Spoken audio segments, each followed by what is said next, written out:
Hello guys, what are we talking about today then? We are going to be talking about costs and how much you need to get started in property. A question we often get is, how much do I need to get going? Well, how long is a piece of string? You know, that really depends on your goals and what you're trying to achieve. There is no wrong or right amount, and there's no set amount or one size fits all. So again, it really depends on what you're trying to achieve. So a little bit more about that in this video. What we're going to look at all together are the starting costs, not the ongoing costs, the running costs, but the costs that you need and that will be implied when buying a property at the start. We're going to be looking at the costs involved with purchasing a property. Those are the costs that you need to get going, and we're going to look at a couple of different examples, plus a live example of a townhouse in Nottingham. How much do I need to get going with property? Well, this varies depending on what you're trying to accomplish and achieve, as I mentioned. So, for example, you know, if you're developing property yourself, you're buying it yourself, you're developing it, for example, turning a townhouse into flats and selling those flats on, you're going to need a lot of money. We recently did a development in Cardiff city centre, which was £350,000 cash needed to buy the property for cash, convert it into flats and then sell it on. Very capital intensive, but a high return. On the other end of the spectrum, you've got lending 5,000 quid to a mate or a property developer for their property development journey. That's still a property investment. Or even, you know, peer-to-peer lending. There's a lot of peer-to-peer property investing out there at the moment, you know. So those are the different ends of the spectrum. You can get going with a couple of £1,000s on peer-to-peer, all the way up to hundreds of £1,000s if you're doing your own development. For the sake of this video, we're going to be looking at the trusty buy and hold strategy, which is buying a property with a 20 to 30% deposit, getting a mortgage, interest and repayment, putting a tenant in place who's going to pay that mortgage off for you over the longer term. Why do we love this strategy so much, and why do we talk about it so much? Well, a lot of the people we speak with and talk to are based overseas, and a lot of overseas people don't have any sort of pension provision. It's not provided by the countries they're living in, working. And yes, the earnings are good. Yes, often tax is lower than it is back in our native country, but there's no sort of state pension. So a lot of people are needing to put this provision in place, which is why we talk about this buy and hold, because it's the best way to purchase a property, have someone else pay it off, and then, you know, reap the rewards from that further down the line.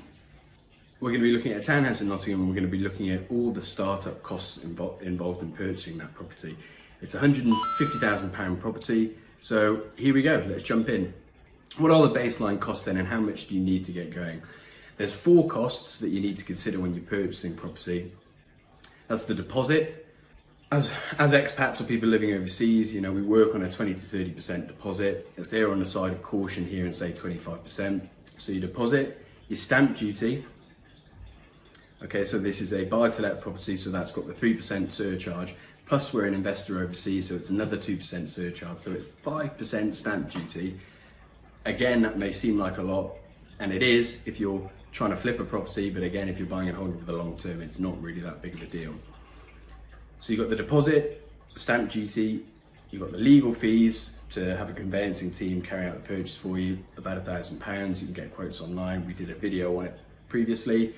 And then finally, it'll be your mortgage fee. So the fee for arranging a mortgage. Those are the 4 costs you need to consider.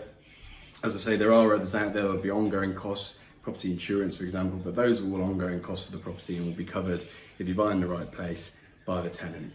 How does that translate to our work example of the property in Nottingham?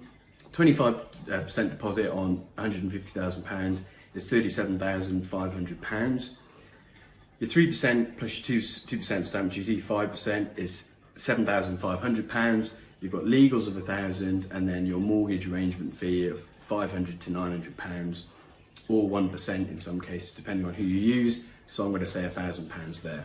What does that give us in total? That gives us a total initial pot needed to get going with a basic buy and hold strategy of £47,000.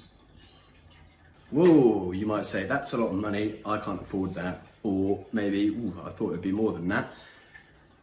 Again, it all depends on your goals and what you're trying to achieve. It'll be different based on the property you're looking at and what you want from it. If you're looking at an £80,000 property, for example, all in your costs are going to be £26,000, those startup costs. If you're looking at a £300,000 property, they're going to be closer to £100,000 at £92,000. So it all depends on the property you're looking at.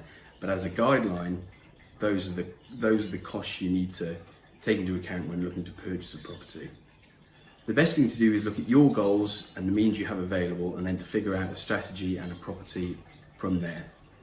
As I say, there are other costs involved, the running costs of the property, and people will tell me what about this cost and what about that cost. But in my opinion, to get started, in terms of what do I need to get going, those are the four costs, four things you need to be aware of, and those are the things that you need to take into account when you're planning a property purchase. So how can you assess the quality of a deal? You know, you've got those starting costs there, you've got a rough figure in mind of what you would need to get going, or a property price that might work for you. Something I use when we're sort of looking at deals for clients or looking at deals for myself is just a basic spreadsheet, simple Excel spreadsheet. I've set it up with the fixed purchase costs in there. I've also got my sort of ongoing costs and my running costs in there, which we'll come on to later in another video perhaps. But to start with, you can just start a simple Excel spreadsheet. You know, you can put the cost of the property at the top, you can put the deposit, you can do the sums, you know, 25% times that, then you can put your stamp duty, 5% times that, the property price, and then the legals, the legals in there as well. So that's something I do, a little spreadsheet, nice and simple. You know, you can have different tabs for different types of properties, copy and paste, put the value in, and then you can start getting an idea straight away. Okay, well, that's a £200,000 property, that's what I might need. You know, here's 20%, 25% and 30%. Those are the three different potential figures, or the range I'm working in between. So that's something I like to do, and then build that up then for other costs further down the line, so you get a full picture of every property. So when you're doing your research and you're looking at potential areas, you've got your spreadsheet, you can just pop your numbers in and you can see, right, these are the figures, does it make sense for what I'm trying to achieve, yes or no? If you'd like a template of that spreadsheet, just let us know, send us an email or comment, we'll send it over to you. It's pretty basic, but it saves you doing it yourselves. So there we go, I hope you found that useful. How much do I need to get going? Well, how long is a piece of string? It depends on your goals, what you're trying to achieve. You can go all the way from one end of the spectrum, £350,000 cash if you're developing your own property, all the way down to a couple of £100 if you're, you know, lending money to a mate. But in the middle, the vanilla buy and hold strategy, you know, for properties at £150,000, you're looking at £47,000 needed to get going. There you go. If you've got any questions, please chuck them in below. Otherwise, we'll see you next week for next week's video. Thanks and bye.